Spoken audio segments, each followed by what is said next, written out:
यावेळेला एक मोठी बातमी येते कोल्हापुरातून। कर्नाटक महाराष्ट्रातून पाणी चोरी करतंय का असा सवाल विचारण्याची वेळ आली आहे, कारण कोल्हापुरातल्या राजापूर बंधाऱ्यावरती पाण्याच्या सुरक्षिततेसाठी पोलीस बंदोबस्त तैनात करण्यात आलाय।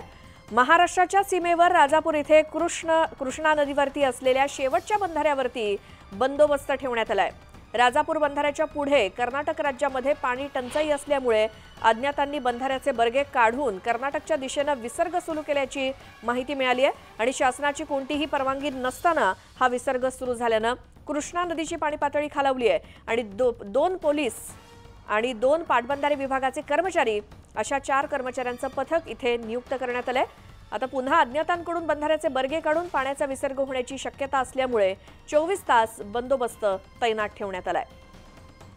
अधिक माहितीसाठी जाऊयात, आमचे प्रतिनिधी ज्ञानेश्वर साळोखे आपल्या सोबत आहेत फोन लाईनवरती। ज्ञानेश्वर, काय या संदर्भात माहिती?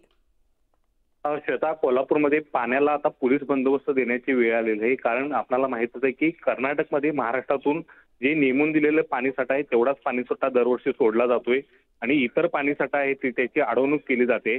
मात्र असं असताना राजापूर बंधाऱ्याच्या इथून मात्र अज्ञातांनी नदीचे बर्गे काढले आणि त्यातून आहे ते कर्नाटकच्या दिशेने विसर्ग सुरू केल्याचं पाहायला मिळालं। त्यावेळी पाटबंधारे विभागाला हा सगळा प्रकार लक्षात आला, त्यावेळी त्यांनी तात्काळ हे बर्गे घालून आहे ते बंधाऱ्याचे पाणी अडवलेलं आहे आणि या ठिकाणचा विसर्ग आहे ते पूर्ववत सुरू केलेला आहे। मात्र इथूनच पाहायला गेलं तर पाण्याची मोठ्या प्रमाणात चोरी आहे तो या ठिकाणाहून कर्नाटकच्या दिशेने होताना पाहायला मिळते। त्यामुळे हे बर्गे नेमकं कोणी काढली याचा आता तपास आहे तो पोलिसांच्या वतीने घेण्यात येते। मात्र एकूणच अशा प्रकारचं पुन्हा त्याची पुनरावृत्ती होऊ नये यासाठी मात्र या ठिकाणी पाण्याला संरक्षण दिलेलं आहे, पोलीस बंदोबस्त या ठिकाणी नेमलेला आहे। याशिवाय पाटबंधाऱ्याचे 2 अधिकारी सुद्धा 24 तास या सगळ्या पाण्या बंधाऱ्यावरती नदीवरती आहे ते विशेष ते लक्ष ठेवून असणार आहेत। एकूणच पाहायला गेलं तर सध्या पाणी टंचाईचा सामना आहे ते सगळ्याच ठिकाणी करावा लागतोय आणि त्यामुळे पाणी चोरीचा प्रकार सुद्धा आता कोल्हापूर मधून महाराष्ट्रातून आणि कर्नाटकच्या दिशेने होताना पाहायला मिळते आणि या सगळ्या पार्श्वभूमीवरती आता पाण्याला बंदोबस्त देण्याची वेळ आहे ती कोल्हापुरात आल्याचं पाहायला मिळते। ज्ञानेश्वर, धन्यवाद या माहितीसाठी।